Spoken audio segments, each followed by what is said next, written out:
Canadian Corey Connors, who finished in third place at the Arnold Palmer Invitational, takes on $1.4 million as well for that third place finish. And before we discuss Corey Connors over the weekend, let's hear the Canadian shortly after wrapping up his final round at the Arnold Palmer Invitational.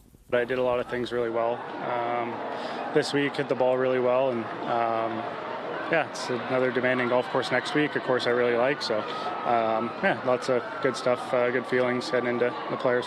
Yeah, I think I did everything quite well. I think my ball striking was really strong. I think I putted quite well most of the days, was hitting my lines, and I've got a lot of freedom with my iron play, hit a lot of great shots this week, and I think that'll be important to continue next week. Was looking to get a little bit more out of the round maybe. Just couldn't quite get the putts to the hole today. They didn't quite have the same fire I don't think they had yesterday. And, was rolling it great, just came up a little bit short on a number of my birdie tries. You're able to secure a spot in the Open Championship this year. How cool is that to be able to secure a spot this early in the year? Yeah, it's fantastic. It was, I think, the only major that I wasn't qualified for yet, and feels awesome to get my spot there. There was a little question mark on my summer travel plans because of that, but I'm excited to get back to Royal Portrush. Really like playing there in 2019. Big weekend for Corey Connors. Yes, he didn't win, but Mark, yes, he gets into the Open Championship at Royal Portrush, a course that we both love and have played and have really enjoyed our experiences there. But for Connors, how do you think he looks at Sunday's final round? Yes, he didn't make a bogey, but yes, he left many putts short in the jaws with many birdie opportunities.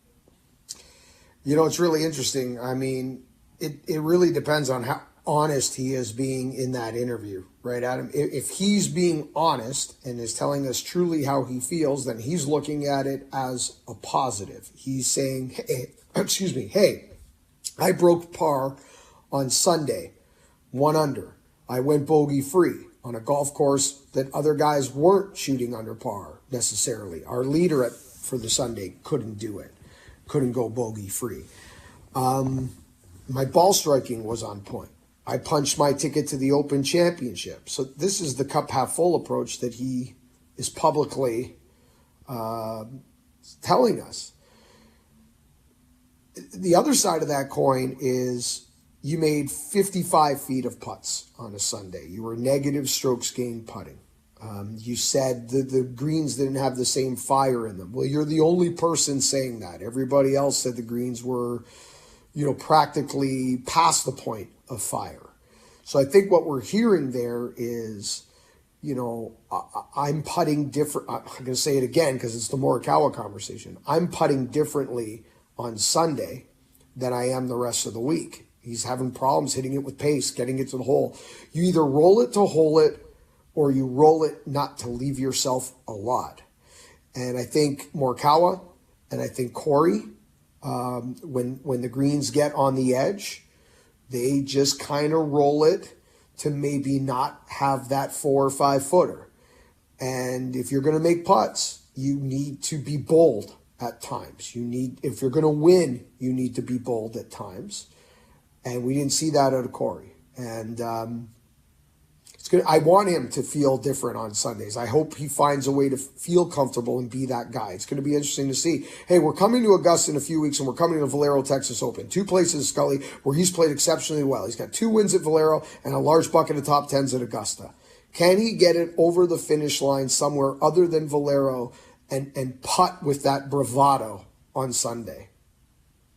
You wonder if he's learned something about what happened. I think a big turning point for Connors was third round, 13th hole. Has a 20-footer for birdie, slides it 3 feet past the hole, and then doesn't hit the hole from 3 feet. It was a very short, jabby stroke that missed on the right side. And from there, it just seemed like there were some things happening in his head where he was just a little tentative. Now, you can also say, because it's true, that the green speeds were a little different on Sunday. Very slightly. It was that the greens are running 13.9 on Saturday, 13.7 on Sunday. So if they're running the same that they were on Saturday, maybe he makes more putts. Coulda, woulda, shoulda. That's the world of sports. That's golf. But before we turn the conversation to the rest of the notables, the Open Championship. Royal Portrush. He earns a spot at Royal Portrush. Connors has played well at the Open before. This is a great opportunity for Corey Connors to contend and get in another major championship, isn't it?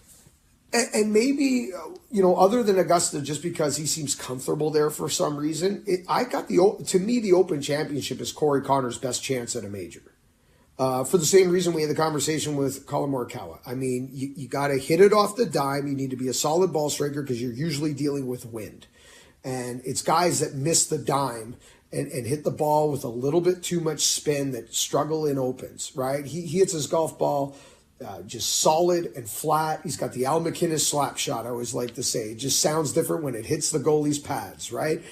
And he doesn't have to worry about greens that are going to get away from the superintendent. He's not going to have to worry typically about greens getting crispy and things like that. So I think the Open, again, Augusta, for some reason, he just seems to have, it just fits his eye. He feels comfortable there. Park Augusta for a second, Scully. Do you buy into what I'm saying? Do you think that an Open kind of suits a Corey?